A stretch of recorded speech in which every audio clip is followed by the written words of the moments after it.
दोस्तों आज 6 सितंबर और 6 सितंबर को आपका थर्ड शिफ्ट का जो आरआरसी ग्रुप डी का एग्जाम था वो खत्म हो गया है। तो जिन लोगों का एग्जाम था आशा करते हैं कि अच्छा गया होगा। तो आज की वीडियो में 6 सितंबर थर्ड शिफ्ट में पूछे गए जीके साइंस करंट अफेयर्स का अधिकतम रियल प्रश्न मिल गए, तो सभी प्रश्नों को देखने का प्रयास करेंगे।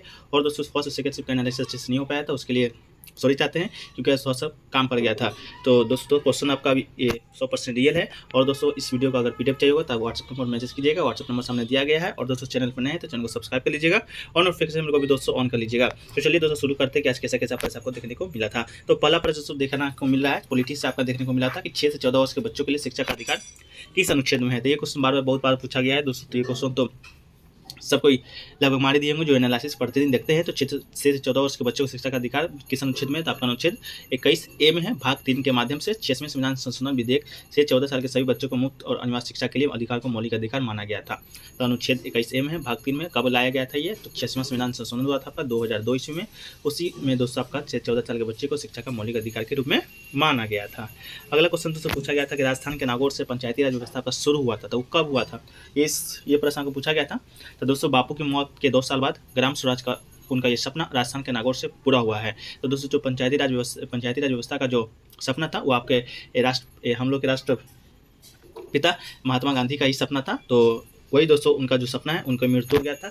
उसके 2 साल बाद ग्राम स्वराज का उनका सपना राजस्थान के नागौर से आपका हुआ था। 2 अक्टूबर 1959 ईस्वी को बापू की जयंती पर देश के पहले जो पीएम थे आपके पंडित जवाहरलाल नेहरू ने नागौर की धरती पर दीप प्रज्वलित कर पंचायती राज व्यवस्था को लागू किया था। तो कब किया था, 2 अक्टूबर 1959 ईस्वी को। तो आपका 2 अक्टूबर 1959 ईस्वी को नागौर राजस्थान में आपका जो पंचायती राज व्यवस्था है आपका लागू किया गया था। और बात करें दोस्तों तो पहला आपका है, दूसरा कहाँ लागू किया गया था, दूसरा आपका हैदराबाद में लागू किया गया था। तो पहला पूछा गया है तो दूसरा भी शायद आपको पूछ ही दिया जाए, तो हैदराबाद को आपको याद रखना है।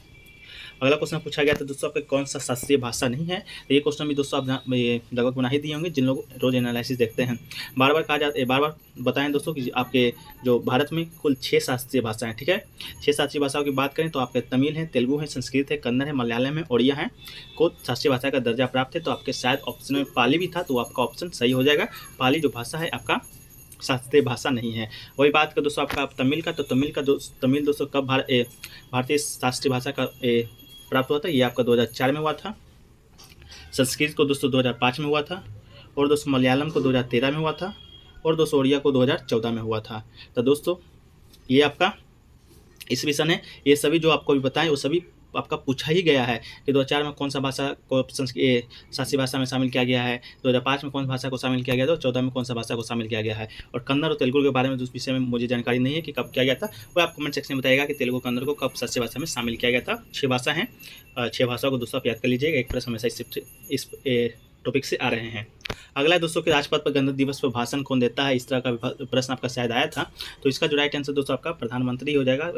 राजपथ पर दोस्तों गणतंत्र दिवस भाषण प्रधानमंत्री ही देते हैं। हालांकि दोस्तों झंडा जो फहराते हैं वो आपका राष्ट्रपति फहराते हैं। स्वतंत्रता दिवस 15 अगस्त के मौके पर कार्यक्रम में प्रधानमंत्री शामिल होते हैं और ध्वजारोहण करते हैं, जबकि गणतंत्र दिवस पर 26 जनवरी के मुख्य कार्यक्रम में देश के राष्ट्रपति शामिल होते हैं और वही झंडा फहराते हैं। तो झंडा फहराने का बात आएगा तो आपका राष्ट्रपति हो जाएगा 26 जनवरी को, और 15 अगस्त को प्रधानमंत्री। लेकिन दोस्तों आपका साथ पूछा गया तो भाषण कौन देता है, तो भाषण आपका देश के प्रधानमंत्री आपके यही देते हैं, प्रधानमंत्री आपका राइट आंसर हो जाएगा।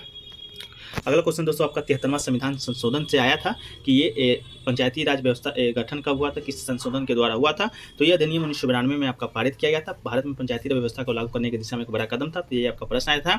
इसका स्थानीय सुशासन की दृष्टि से संशोधन के अधिनियम के द्वारा पंचायतों के गठन का संवैधानिक मान्यता प्रदान की गई थी। तो पंचायतों का गठन के संबंधित आपका संशोधन आया था 73वां संविधान संशोधन, जो कि 1992 ईस्वी में आपका पारित हुआ था। अगला क्वेश्चन आया था दोस्तों कि हिंदू धर्म में जीवन यापन के लिए किस देवता की पूजा की जाती है। तो दोस्तों आपका लक्ष्मी जो देवता है उनकी जीवन यापन के लिए हिंदू में जीवन यापन के लिए उनकी पूजा की जाती है। तो आपका लक्ष्मी राइट आंसर हो जाएगा। ये दोस्तों आप देख सकते हैं धर्म से 1-2 प्रश्न आपका पूछा ही जा रहा है, चाहे वो आपका इस्लाम धर्म या जो हिंदू धर्म हो, इससे संबंधित प्रश्न आपका पूछे जा रहे हैं। अगला दोस्तों 2022 में वित्त में विदेश के साथ सबसे ज़्यादा निवेश किस राज्य का है, मतलब आपका पूछा गया 2022 में एफडीआई सबसे ज़्यादा किस राज्य का है। तो दोस्तों वित्त वर्ष 21-22 के दौरान सबसे ज़्यादा एफडीआई प्राप्त करने वाला राज्य वो आपका कर्नाटक है। तो कर्नाटक आपका राइट आंसर हो जाएगा, जो कि 38% एफडीआई आया है। इसके बाद 26% के साथ महाराष्ट्र और 14% के साथ दोस्तों आपका दिल्ली का स्थान आता है। अगला क्वेश्चन दोस्तों पूछा गया था आपका कार्बन की संयोजकता कितनी है। तो ये दोस्तों कार्बन की संयोजकता की बात करें तो इसकी जो संयोजकता है आपका 4 होता है। तो आपका 4 राइट आंसर हो जाएगा। अगला दोस्तों पूछा गया था मनुष्य में एचआईवी कैसे फैलता है। तो इसका ऑप्शन मुझे प्राप्त नहीं दोस्तों, पर आपका शायद ऑप्शन में रुधिर था, तो रुधिर भी दोस्तों आपका राइट आंसर हो सकता है। कंफर्म नहीं बता सकते हैं दोस्तों, लेकिन रुधिर आपका ऑप्शन में था, तो आपका हो सकता है मनुष्य में HIV रुधिर के माध्यम से ही आपका फैलता है। अगला क्वेश्चन पूछा गया था दोस्तों, कौन सा फुटबॉलर का 2022 मतलब फरवरी 2022 में 71 साल की आयु में मृत्यु हो गया था? तो दोस्तों सुरजीत सेंगपुता डेथ, मतलब मशहूर फुटबॉलर सुरजीत नहीं रहे, ममता बनर्जी ने जिताया दो।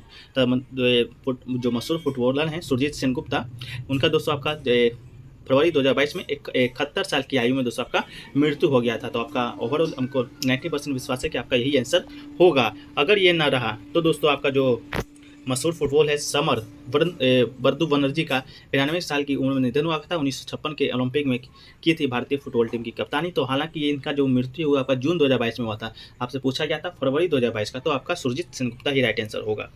अगला दोस्तों CH4 या मीथेन के जलाने पर कौन सा गैस निकलता है? आपका ये प्रश्न आया था दोस्तों। मीथेन जिसे CH4 का भी कहा जाता है, उसे दोस्तों कार्बन डाइऑक्साइड अगर जलाएंगे तो कार्बन डाइऑक्साइड गैस निकलेगा। इसके अलावा दोस्तों आपका पानी भी निकलता है, लेकिन आपका गैस पूछा था तो आपका कार्बन डाइऑक्साइड आपका राइट आंसर हो जाएगा। अगला दोस्तों पूछा गया था सौर ऊर्जा को विद्युत ऊर्जा में कैसे परिवर्तित किया जा सकता है? तो दोस्तों आपका सोलर पैनल के माध्यम से परिवर्तित किया जा सकता है। अगला दोस्तों पूछा था कि इनमें से कौन सा उपधातु है? तो आपके पास 4 ऑप्शन दिया गया था, उसमें से उपधातु को आपका छांटना था।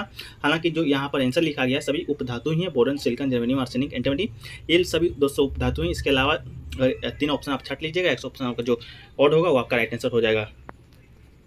अगला दोस्तों आपका ओम से नियम से संबंधित आपका प्रश्न आया था कि ओम का जो नियम है आई किसके समानुपाती होता है या व्यक्त कर्मणापाती होता है, इससे संबंधित आपका प्रश्न आया था। प्रश्न क्लियर नहीं है। ओम का नियम डायरेक्ट आपका नहीं आया था, जो कि V = IR से होता है, लेकिन हालांकि V = IR से दोस्तों आपका हर शिफ्ट में आपका जो न्यूमेरिकल है पूछा जा रहा था, लेकिन इस बार आपका अलग क्वेश्चन पूछा गया था कि किस पे आधारित होता है, नियत ताप पे, नियत स्थिति पे, नियत दाब पे, इस तरह का प्रश्न आया था। तो आंसर अगर मालूम हो, ये क्वेश्चन मालूम है तो बताइएगा। अगला दोस्तों आपका जिला गंगा समिति से संबंधित आपका प्रश्न आया था कि गंगा नदी और उसकी सहायक नदियों को प्रदूषण से बचाने के लिए क्या कौन सी समिति आपका आयोजित किया गया, इस तरह का प्रश्न। तो जिला गंगा समिति की बात करें तो गंगा नदी और उसकी सहायक नदियों के प्रदूषण प्रबंधन और सफाई में लोगों की भागीदारी सुनिश्चित करने का तंत्र स्थापित करने के उद्देश्य सभी गंगा नदी के बेसिन में जिलों में जिला गंगा समिति का गठन किया गया था। तो जिला गंगा समिति आपका गंगा नदी की सफाई के लिए दोस्तों आपका गठन किया गया था। अगला दोस्तों आपका आया था कि भोजन का पाचन कहाँ से प्रारंभ होता है? तो दोस्तों मुख द्वार आपका राइट आंसर था। मुख गुहा से मनुष्य में पाचन क्रिया मुख द्वार से आरंभ होता है, जो यहाँ पर आहार को चबाया जाता है। तो मुख गुहा आपका राइट आंसर था, या मुख द्वार कहिए या मुख गुहा आपका राइट आंसर था। अगला क्वेश्चन दोस्तों आपका था औषधि के रूप में कौन सा पौधा उपयोग किया जाता है? आपका पास ऑप्शन था, तो नीम का पौधा दोस्तों आपका औषधि के रूप में आपका उपयोग किया जाता है। अगला जो क्वेश्चन आता है ओमिक्रॉन वायरस चेक करने वाला किट का नाम आया था। तो ओमिक्रॉन किट ICMR की तरफ से Tata medical of diagnostic limited की ओमिश्योर किट को मंजूरी मिल गई है। तो ओमिश्योर आपका बिल्कुल राइट आंसर है। अब लोग अपने घर में इस किट के जरिए ओमिक्रॉन संक्रमण का पता लगा सकेंगे। तो ओमिक्रॉन वायरस को चेक करने वाला किट दोस्तों आपका ओमिश्योर आपका बिल्कुल राइट आंसर था। अगला दोस्तों आया था कि टाटा एयरलाइंस पहला प्लेन कब उड़ाया था आपका? तो द्वितीय विश्व युद्ध के बाद खत्म होने के बाद कोलकाता में भी विमान सेवा के नेतृत्व से जुड़ गया था। टाटा एयरलाइंस ने 29 जुलाई 1946 को एक पब्लिक लिमिटेड कंपनी के रूप में अपनी नियमित व्यावसायिक सेवा भारत में एक नए एयर इंडिया के साथ शुरू किया था। तो अगर 29 जुलाई 1946 होगा तो आपका ये राइट आंसर हो जाएगा। अगला दोस्तों आपका आया था धावन सोडा, कास्टिक सोडा और आपका बेकिंग सोडा का मिलान करने के लिए आया था, मतलब कि तीनों का जो सूत्र है आपसे पूछ दिया गया था। तो धावन सोडा की बात करें तो धावन सोडा का रासायनिक नाम सोडियम कार्बोनेट और अनुसूत्र तो आपका Na2CO3 10H2 आपका होता है। इसके बाद कास्टिक सोडा की बात करें तो सोडियम हाइड्रोक्साइड एक उच्च स्तर का क्षार है जिसका जो रासायनिक नाम है NaOH होता है।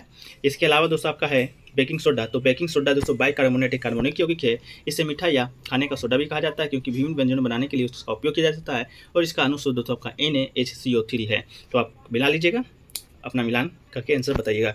अगला दोस्तों आपका आया था कौन सा उत्तक स्थलीय पर्यावरण में पौधे जीवित करता है? कौन सा उत्तक के माध्यम से आपका जो स्थलीय पर्यावरण में पौधे जीवित रहते हैं? तो इस तरह आपका आंसर क्लियर नहीं है, प्रश्न में क्लियर नहीं है, ना ही आपका ऑप्शन क्लियर है।